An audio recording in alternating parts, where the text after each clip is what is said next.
The Twits Roll Doll Day 2. The Glass Eye. You can play a lot of tricks with a glass eye because you can take it out and pop it back in again anytime you like.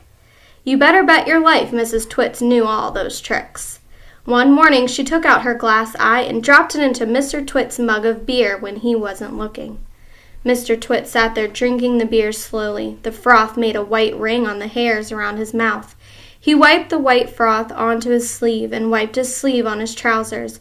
"You're plotting something," Mrs. Twit said, keeping her back turned so he wouldn't see that she had taken out her glass eye. "Whenever you go all quiet like that, I know very well you're plotting something." Mrs. Twit was right. Mr. Twit was plotting away like mad. He was trying to think up a really nasty trick he could play on his wife that day.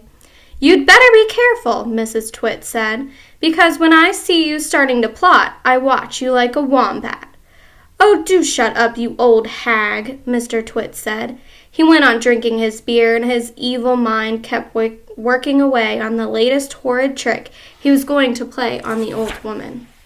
Suddenly, as Mr. Twit tipped the last drop of beer down his throat, he caught sight of Mrs. Twit's awful glass eye staring up at him from the bottom of the mug.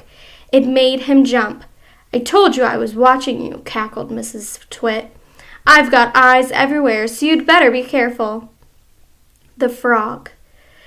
To pay her back for the glass eye and his beer, Mr. Twit decided he would put a frog in Mrs. Twit's bed.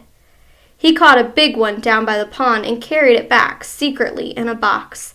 That night when Mrs. Twit was in the bathroom, getting ready for bed, Mr. Twit slipped the frog between her sheets. Then he got into his own bed and awaited for the fun to begin. Mrs. Twit came back and climbed into her bed and put out the light. She lay there in the dark, scratching her tummy. Her tummy was itching. Dirty old hags like her always have itchy tummies. Then all at once she felt something cold and slimy crawling all over her feet. She screamed. "What's the matter with you?" Mr. Twit said. "Help!" screamed Mrs. Twit, bouncing about. "There's something in my bed!" "I'll bet it's that giant skill-wiggler I saw on the floor just now," Mr. Twit said.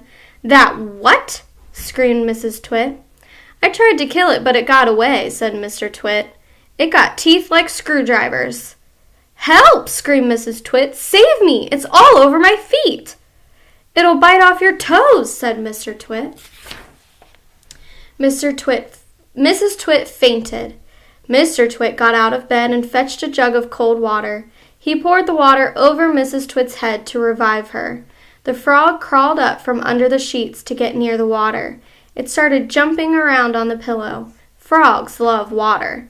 This one was having a good time. When Mrs. Twit came to, the frog had just jumped onto her face. This is not a nice thing to happen to anyone in bed at night. She screamed again. "By golly, it is a giant skilly-wiggler," Mr. Twit said. "It'll bite off your nose." Mrs. Twit leapt out of her bed and flew downstairs and spent the night on the sofa. The frog went to sleep on her pillow. The Wormy Spaghetti. The next day, to pay Mr. Twit back for the frog trick, Mrs. Twit sneaked out into the garden and dug up some worms. She chose big long ones and put them in a tin and carried the tin back to the house under her apron. At 1 o'clock, she cooked spaghetti for lunch and she mixed the worms in with the spaghetti, but only on her husband's plate. The worms didn't show because everything was covered with tomato sauce and sprinkled with cheese.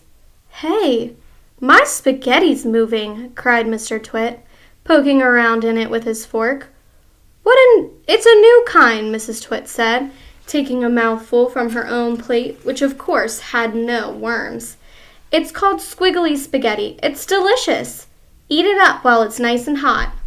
Mr. Twit started eating, twisting the long tomato-covered strings around his fork and shoveling them into his mouth. Soon there was tomato sauce all over his hairy chin. "It's not as good as the ordinary kind," he said, talking with his mouth full. "It's too squishy." "I find it very tasty," Mrs. Twit said. She was watching him from the other end of the table. It gave her great pleasure to watch him eating worms. "I find it rather bitter," Mr. Twit said. It's got a distinctly bitter flavor, but buy the other kind next time. Mrs. Twit waited until Mr. Twit had eaten the whole plateful. Then she said, "You want to know why your spaghetti was squishy?" Mr. Twit wiped the tomato sauce from his beard with the corner of the tablecloth. "Why?" he said. "And why it had a nasty bitter taste?" "Why?" he said. "Because it was worms!" cried Mrs. Twit, clapping her hands and stomping her feet on the floor and rocking with horrible laughter.